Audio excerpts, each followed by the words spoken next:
당정이 대주주 양도세 기준 강화 방안을 재검토하고 나서면서 코스피가 지난주 낙폭을 일부 되돌렸습니다. 오늘 취임한 정청래 신임 민주당 대표는 오늘 중 복수의 대안을 마련하고 빠른 시간 안에 입장을 정리해 국민께 알리겠다고 밝혔습니다. 7월 임시국회 마지막 본회의가 오늘 열리는 가운데 집중투표제 등을 담은 2차 상법 개정안은 오늘 표결되지 않는 방안이 유력해 보입니다. 여러분 안녕하십니까. 8월 4일 마켓워치 첫 소식은 전민정 세종주재기자 연결해 들어보겠습니다. 전민정 기자, 이 정부 대주주 양도세 강화 방안에 대한 반감이 계속 확산하고 있다고요?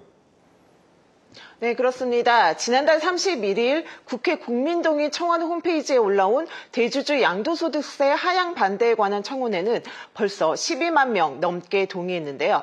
오늘 오후 1시 반 기준 정확히 12만 3,560명입니다. 앞서 정부가 주식 양도소득세 부과 대상 기준을 기존 종목당 50억 원에서 10억 원으로 상향하겠다는 방침을 밝히자 양도소득세를 회피하기 위한 매도 물량이 증시를 짓누를 것이라는 우려에 개미 투자자들의 원성이 쏟아지고 있는 건데요. 증권가에서도 세제 개편안이 시장의 기대에 미치지 못하면서 국내 증시의 수급 불안 요인으로 작용할 가능성이 크다고 내다보고 있습니다. NH투자증권은 대주주 양도세 기준 완화로 연말이 다가올수록 개인 투자자들이 세금 회피를 위해 매도에 나설 가능성이 커 연말 주가에 부정적 영향을 줄 수 있다고 짚었고요.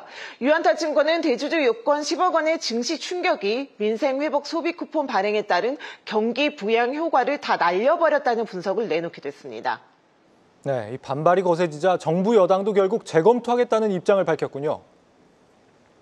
그렇습니다. 지난 1일 김병기 더불어민주당 원내대표는 10억 원 대주주 기준의 상향 가능성 검토 등을 당내 조세 정상화 특위, 코스피 5천 특위를 중심으로 살피겠다며 재검토를 시사한 바 있고요.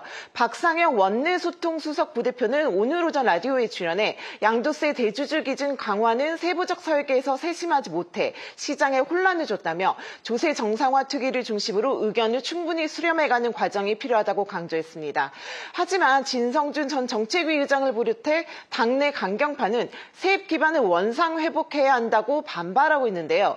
대주주 기준을 놓고 당내 갑론 을박이 거세지자 정청래 신임 당대표는 의원들의 공개적 입장 표명을 자제해달라며 가장 빠른 시간 안에 입장을 정리해 국민께 알려드리겠다고 밝혔습니다.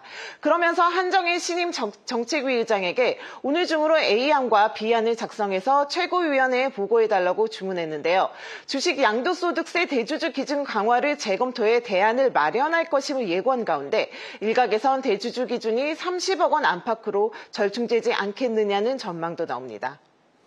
네, 여당이 주로 입장을 내는 상황이고 정부는 한 발 물러서 있는 것처럼 보입니다. 입장이 혹시 나온 게 있습니까? 네, 일단 세제 개편안을 만든 기획재정부는 투자자들의 우려와는 달리 영향이 제한적이라는 입장인데요. 양도세 과세 대주주 기준을 3억 원으로 강화하기로 한 2017년 말에는 주가가 올랐던 반면 대주주 기준을 완화하기로 한 2023년 말 주가는 오히려 하락했다는 겁니다.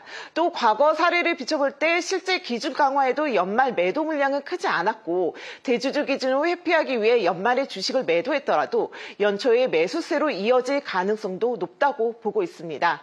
세수 부족으로 인한 정책 재원 마련에 고심 중인 정부는 여당의 세제 개편안 재검토 움직임에도 거리를 두는 모습인데요. 기재부 고위 관계자는 당내에서도 여러 의견이 있는 걸로 알고 있다면서 조세 정상화 특위가 가동되는 등 논의의 틀이 마련돼야 할 것이라고 말했습니다. 네, 아직도 국민적 정서를 제대로 파악하지 못하고 있는 건 아닌가 다소 걱정이 되네요. 오늘 2차 상법 개정안이 국회를 통과할 수 있을지도 중대 변수 아닙니까?